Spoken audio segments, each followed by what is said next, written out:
بسم اللہ الرحمن الرحیم۔ السلام علیکم ناظرین، من و سلوہ کیا تھا اور اس کی حقیقت کیا تھی؟ یہ کس نبی کی امت پر اور کیوں نازل ہوا؟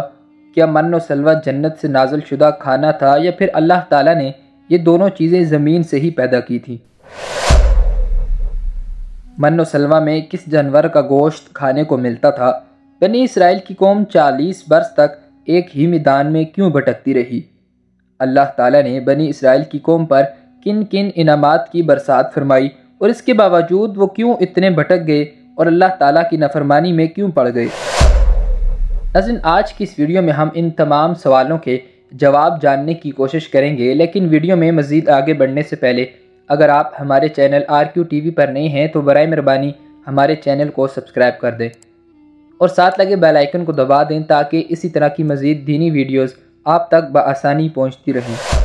ناظرین، بنی اسرائیل ایک ایسی قوم گزری ہے کہ جس پر اللہ تعالیٰ نے بے شمار اپنے پیغمبر بھیجے، مگر یہ قوم راہ راست پر نہیں آئی اور اللہ کی نافرمانیوں میں مشغول رہی۔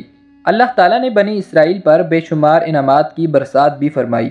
ناظرین، جب فرعون دریا نیل میں غرق ہو گیا تو اللہ تعالیٰ نے بنی اسرائیل کو حکم دیا کہ وہ قوم عمالقہ سے جنگ کر کے ملک شام کو آزاد کر لیں۔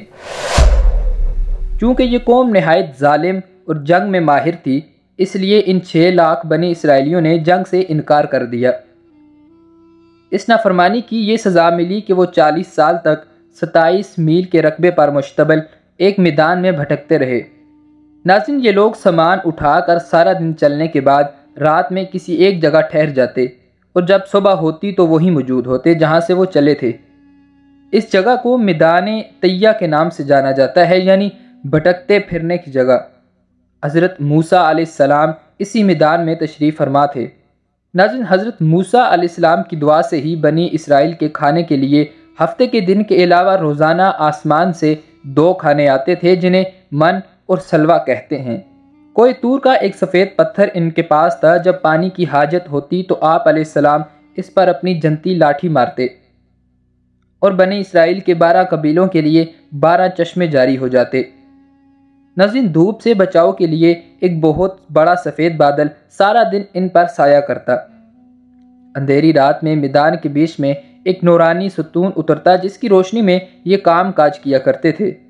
ناظرین، ان کے بال اور ناخن نہیں بڑھتے تھے، کپڑے پھٹتے تھے، نہ ہی میلے ہوتے تھے، اور پیدائشی طور پر بچوں کے جسم پر ایک لباس ہوتا تھا جو عمر کے ساتھ ساتھ بڑھتا جاتا تھا۔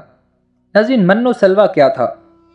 من ایک میٹھی چیز تھی جو فجر کے وقت سورج نکلنے تک ہر شخص کے لیے تقریباً 4 کلو تک اترتی تھی۔ جب بنی اسرائیل یہ میٹھی چیز کھا کر اکتا گئی تو انہوں نے آپ علیہ السلام کی بارگاہ میں شکایت کی، جس کے بعد ان کے لیے سلوہ اتارا گیا جو ایک بھنا ہوا چھوٹا پرندہ تھا۔ سلوہ کے بارے میں مفسرین کے مختلف اقوال ہیں۔ من کے بارے میں صحیح قول یہ ہے کہ یہ ترن جبیں کی طرح ایک میٹھی چیز تھی جو روزانہ صبح صادر سے طلوع آفتاب تک ہر شخص کے لیے ایک حصہ یعنی تقریباً 4 کلو بمقدار اترتی اور لوگ اس کو چادروں میں لے کر دن بھر کھاتے پھرتے۔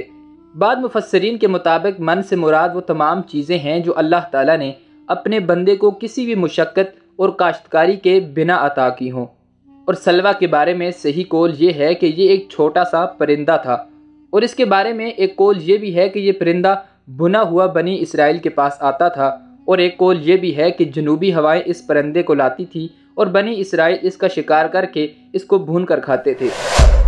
ناظرین، من و سلوہ خوشبو اور ذائقے میں بے مثال تھے، ہر طبیعت و مزاج کو مواقف آتا تھا۔ ناظرین، حضرت موسیٰ علیہ السلام کا حکم تھا کہ کھانا روز کا روز کھا لیا جائے سوائے جمعے کے، کل کے لیے بچا کر نہ رکھا جائے کہ ہفتے کو من و سلوہ نازل نہیں ہوتا تھا۔ لیکن ان لوگوں نے کھانا ذخیرہ کرنا شروع کر دیا، جس کی نحوست سے ذخیرہ کیا ہوا کھانا سڑنا شروع ہو گیا اور من و سلوہ بھی اترنا بند ہو گیا۔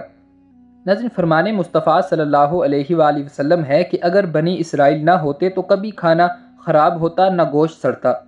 کھانے کا خراب ہونا اور گوشت کا سڑنا اسی دن سے شروع ہوا تھا۔ ناظرین، یہ تھی ہماری آج کی ویڈیو۔ اگر آپ کو ویڈیو اچھا لگا ہو تو ہماری ویڈیو کو لائک کر دیں۔ اللہ پاک آپ سب کا حامی و ناصر ہو۔